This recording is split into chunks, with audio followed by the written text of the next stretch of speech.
السلام علیکم ورحمۃ اللہ وبرکاتہ، نحمده ونصلی علی رسولہ الکریم، اما بعد فاعوذ باللہ من الشیطان الرجیم، بسم اللہ الرحمن الرحیم، رب اشرح لی صدری ویسر لی امری واحلل عقدۃ من لسانی یفقہوا قولی۔ ہمارا آج کا موضوع ہے پڑوسی یعنی ہمسایہ، نیبرز۔ پڑوسی کسی انسان کا سب سے قریبی ساتھی ہے، یعنی جو ساتھ ساتھ رہتے ہیں۔ ویسے تو انسان کے اور بھی بہت سے دوست ہوتے ہیں، لیکن ان کے ساتھ انسان دن کے کبھی ایک حصے میں، کبھی ہفتے میں ایک بار، کبھی مہینے میں، کبھی سالوں میں ایک بار ملتا ہے۔ لیکن پڑوسی ایسا ساتھی ہے کہ جو دن رات ساتھ ہوتا ہے اپنے گھر کے اعتبار سے۔ گھر کے افراد کے بعد کسی انسان کا سابقہ سب سے پہلے جن لوگوں سے پیش آتا ہے وہ اس کے پڑوسی ہیں، یعنی نیبرز ہیں۔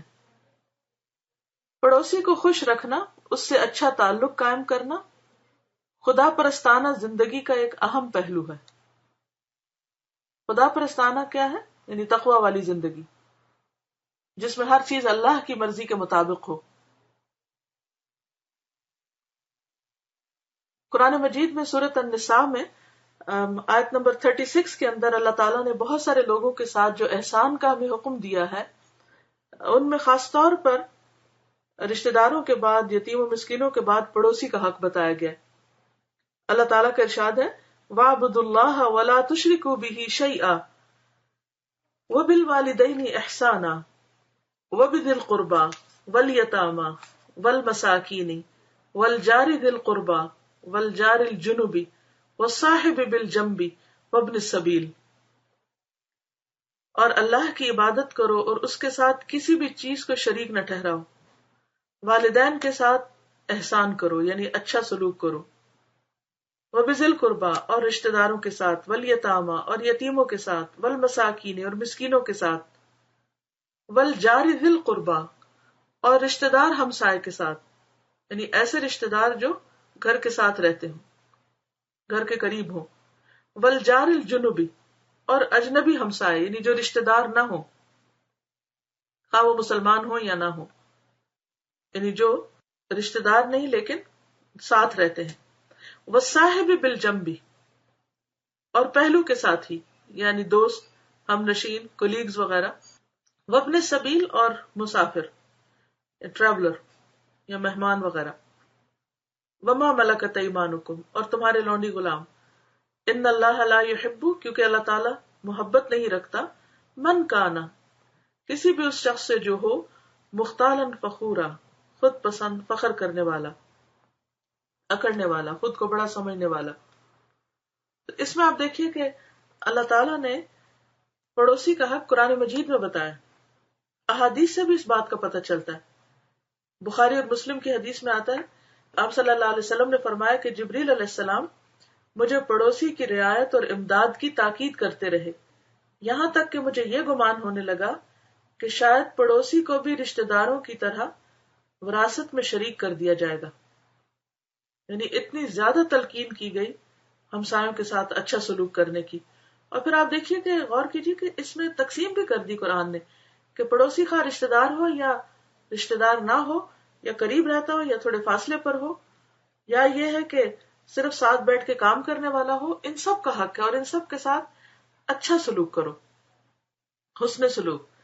ایک اور حدیث سے پتہ چلتا ہے، مسند احمد کی روایت ہے، آپ صلی اللہ علیہ وسلم نے فرمایا کہ خیر الاصحاب عند اللہ خیرہم لصاحبہ وخیر الجیران عند اللہ خیرہم لجارہ، کہ دوستوں میں سب سے اچھا دوست وہ ہے جو اپنے دوست کے لیے اچھا ہو، اور پڑوسیوں میں اللہ کے نزدیک سب سے اچھا پڑوسی وہ ہے جو اپنے پڑوسیوں یا ہمسایوں کے لیے اچھا ہو، یعنی ان کے ساتھ اچھا سلوک کرنے والا ہو۔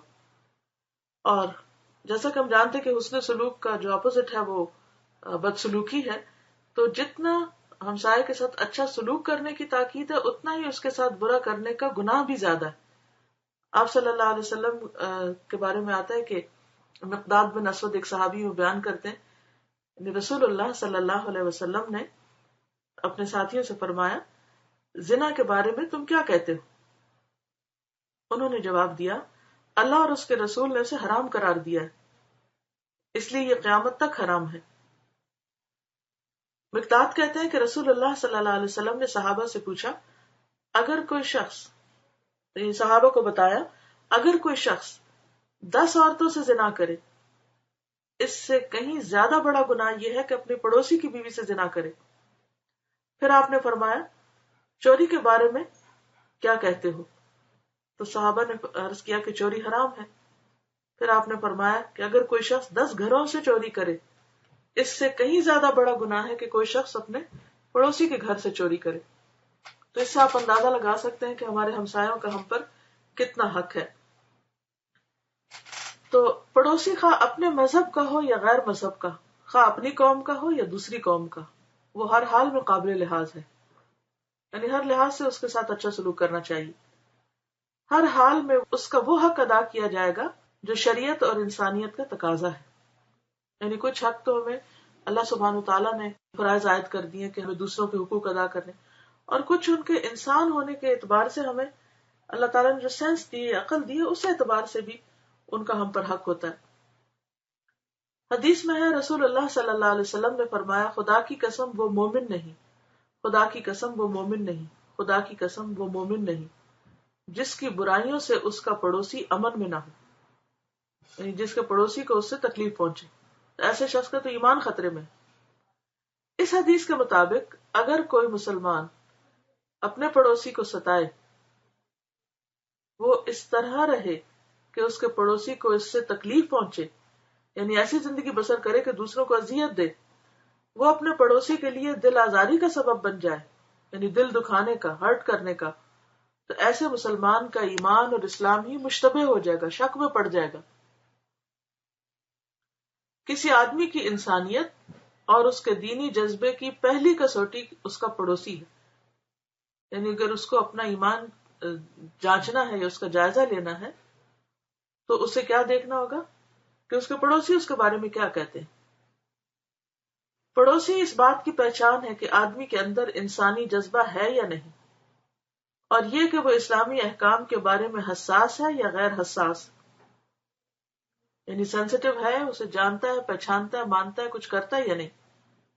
کسی آدمی کا پڑوسی اس سے خوش ہو تو سمجھ لینا چاہیے کہ وہ آدمی صحیح آدمی ہے، اور اگر اس سے اس کا پڑوسی ناخوش ہو تو یہ اس بات کا ثبوت ہوگا کہ وہ آدمی صحیح نہیں۔ یہ کتنا بڑا معیار دے دیا، میزان دے دیا، تول کے دیکھ لو اپنے آپ کو کہاں کھڑے ہو۔ اگر کسی کے بارے میں پوچھنا ہو تو کس سے پوچھو؟ کہ اس کے پڑوسیوں سے، کہ وہ اس سے خوش ہیں یا نہیں، اس کا سارا اخلاق کردار پتہ چل جائے گا۔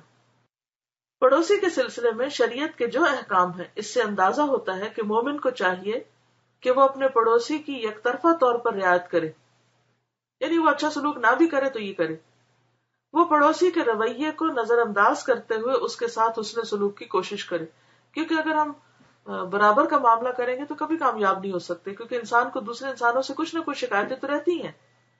اچھا پڑوسی بننا خود آدمی کے اچھے ہونے کا ثبوت ہے، یعنی جو اچھا کرتا ہے وہ اپنے لیے کرتا ہے، وہ خود ہی اس سے خوبصورت ہوتا ہے۔ ایسے ہی انسان کو خدا اپنی رحمتوں میں حصہ دار بنائے گا۔ اور اس میں ہم سب کے لیے ایک بہت بڑا سبق ہے کہ جس طرح ظاہری خوبصورتی اور میک اپ انسان کے جسم کو خوبصورت بناتی ہے، اسی طرح انسان کا اپنے پڑوسیوں اور ساتھیوں کے ساتھ اچھا معاملہ اور رویہ اس کے پورے اخلاق اور پورے کردار اور پوری شخصیت کو خوبصورت بنا دیتا ہے۔ ایسا انسان انسانوں کا بھی محبوب اور خدا کا بھی محبوب بن جاتا ہے۔ تو اللہ تعالیٰ سے دعا ہے کہ وہ ہمیں اپنے ان فرائض کو سمجھنے اور ان کو صحیح طور پر ادا کرنے کی توفیق دے، اور ہماری ذات سے کبھی کسی کو کوئی دکھ اور تکلیف اور پریشانی نہ ہو۔